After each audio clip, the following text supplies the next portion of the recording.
Hello, listeners. Hello, viewers. Once again, welcome to my channel, Literature Made Simple, where I've been trying my possible best to make literary concepts understandable to you and make it sound or look easier than others may make it look. So far, I have taken you through some introductory literary devices or concepts. I call them introductory because we have not started a real analysis or appreciations yet. In our previous lessons, that's the last two lessons, we look at sound devices.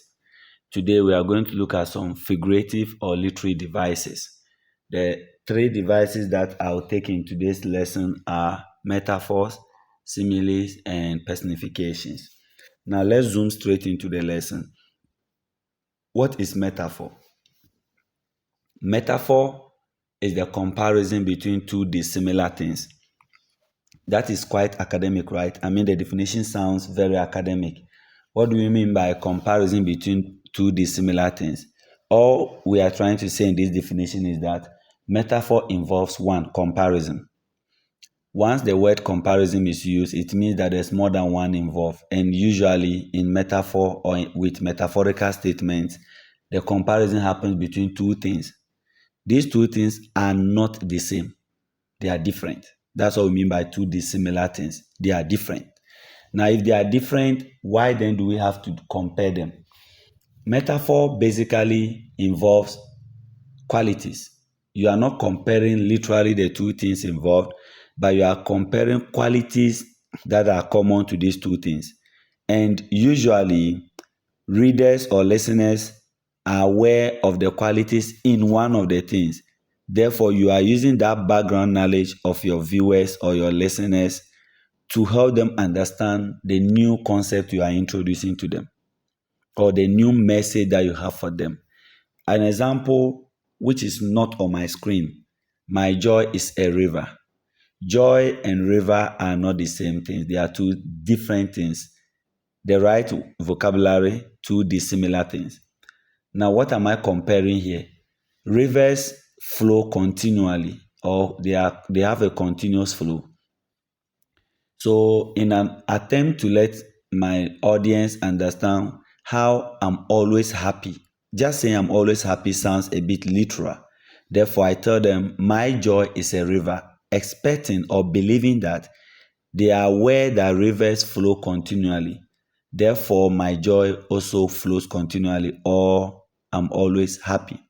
Another example can be, maybe let me use one of the famous fights that has happened in our generation, the boxing bout between Manny Pacquiao and Mayweather. Now, you watch that match, your friend didn't watch the match, and you want to explain to your friend, but you want him or her to feel the emotions as it happened. So instead of saying Mayweather was a lion in the fight, or instead of saying that Mayweather was brave, that is too literal. No emotions attached to it. So you say Mayweather was a lion in the fight. You expect your friend to know how lions behave when they fight, how brave they are, how courageous they are. Then transfer those qualities of bravery and courageousness to Mayweather. The emotions now comes in, and that is what metaphor does for us. Now let's look at a few of the examples I have here. I will not analyze all the examples on the screen, but if you listen to this video or you watch this video and any of them you've read you don't understand, leave it your comment in the comment section and I'll come and explain it for you. Good. One, he is a working dictionary. Dictionaries are books that contains a lot of words. In other words, or simply put, dictionaries contain knowledge or contains knowledge. So if somebody is a working dictionary, it means the person is knowledgeable, as I have highlighted red in the bracket. His words were daggers. A dagger is a knife, usually used by men in uniform, commonly used by those in the military or military. So when we say his words were daggers, you are looking at how piercing, how hurtful his words are, just like the way a dagger can be used to hurt you. Now, life is a roller coaster. Roller coasters are like they move up and down, carrying a lot of things, good, bad, and everything. So life It's difficult. Life is hard. Today you're happy, tomorrow you're sad. But that is not having so much emotions with them. So you say life is a roller coaster to attach that emotion. So kindly read the rest of the examples. If you have any confusion, like I mentioned earlier, leave it in the comment section. I'll respond to it. Now, I want to quickly also inform you that we have different types of metaphors.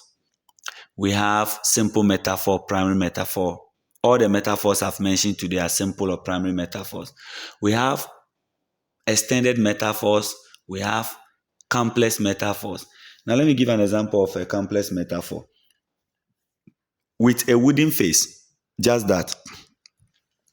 That's not a complete statement, but that is where the metaphor is. I want us to concentrate on that. With a wooden face.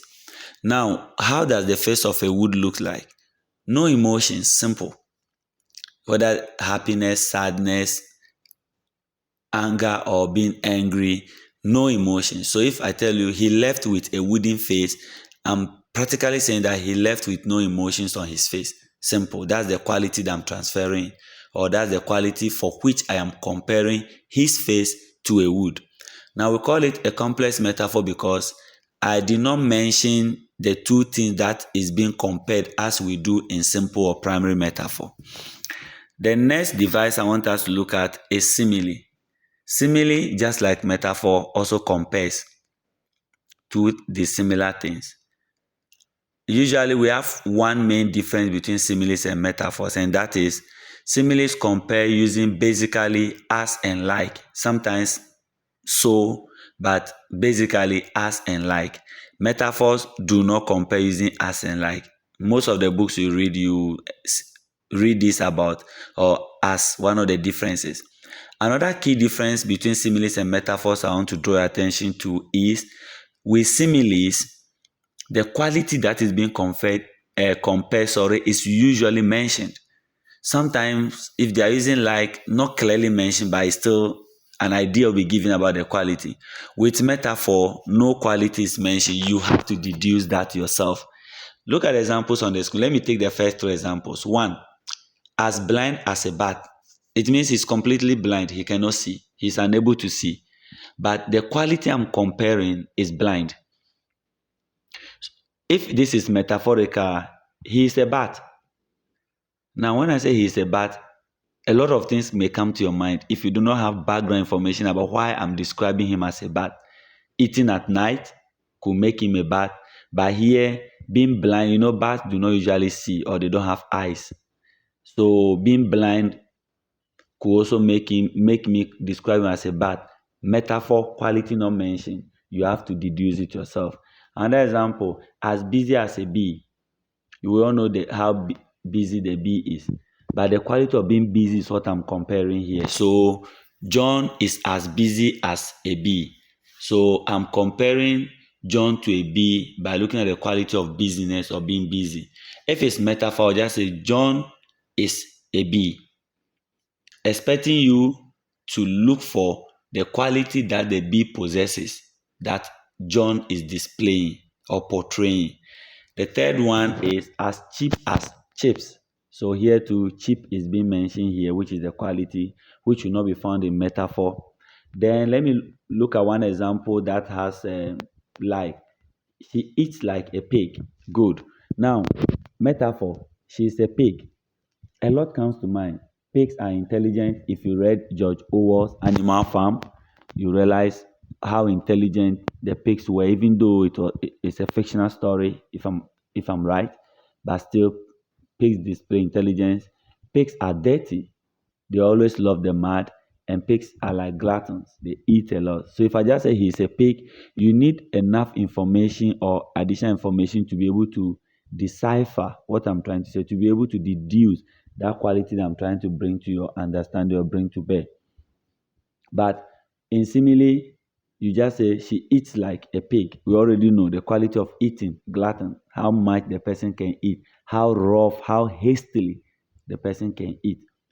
Now, try to read the rest of the examples here and try to convert them into metaphorical statements like I have done. The last device for our class today is personification. Personification simply means giving human qualities to objects or things that are not human.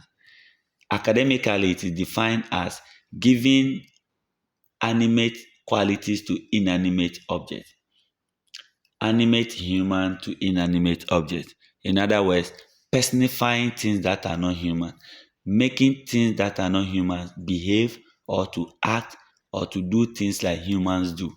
I have one example here. It's one of my favorite examples anytime teaching personification.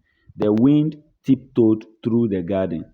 This example is one of my favorite, as I just mentioned, when I'm teaching personification.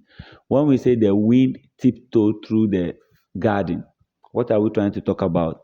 Now, tiptoe, walking on the tips of your toes, is a human quality. Winds do not have legs to even have toes to walk on the tips of it. But anytime human being is walking on the tips of the toes, it simply means that that human being doesn't want to draw attention to itself. So we are talking about a silent wind or a silent air blowing. So you are making the wind behave or act like human. That's personification. I hate the songs from mosquitoes at night. Those of us that lives in mosquito infected or mosquito infected areas, you know the sounds that they make in our ears when we are sleeping. Now, that is not a song. Mosquitoes do not sing. Singing is, to an extent, a high or higher extent, a human attribute. So, giving that attribute to something like mosquito that is not human also makes it personification. Now, another example we have is my alarm yelled at me this morning. Actually, before I prepared this slide for today's lesson, I was sleeping and all of a sudden the alarm just sounded so loud. I had to wake up. So I consider it to be yelling, even though my phone doesn't have that voice to yell because it's not human. But I'm trying to make it act like human because of the way I woke up. So yelling is a human attribute I am giving to my phone that blew the alarm. So that is also personification. The sign on the door insulted my intelligence. Whatever sign that is pasted or posted on that door is not human to talk, does not have mouth to talk. So how did he insult your intelligence? You are just trying to give human quality to the sign. Because when you read what is there, you felt insulted. There are tons of examples of personifications that you can find around. We have a lot of examples of metaphors and similes. I'll be very excited and very happy to read some examples of these three devices in the comment sections. Post them. Let's get interactive. Let's read them. Let me know if you're understanding what I'm saying. I'm teaching you. Let me know if you comprehend it. Let me know if you have some confusion that I'll have to clear in another lesson at another time. Thank you for being with me today. In our next lesson, we'll look at pathetic fallacy as you have on the screen and two or three other devices. Then I'll take my time to also explain the difference between pathetic fallacy and personification. On that note, before I leave you today, I want to draw your attention to the fact that we have more than one device that assigns or ascribes human qualities to things that are not humans. Pathetic fallacy is one, anthropomorphism is another. And before this lesson on general knowledge in literature is completed, I'll bring all this to your attention so that when we start our critical analysis or appreciations, when I start mentioning some of these terms, you easily remember and understand them. Goodbye. See you in the next class. Read more. Be a good literature student. Don't fear literature. It's fun. It's interesting. Bye bye.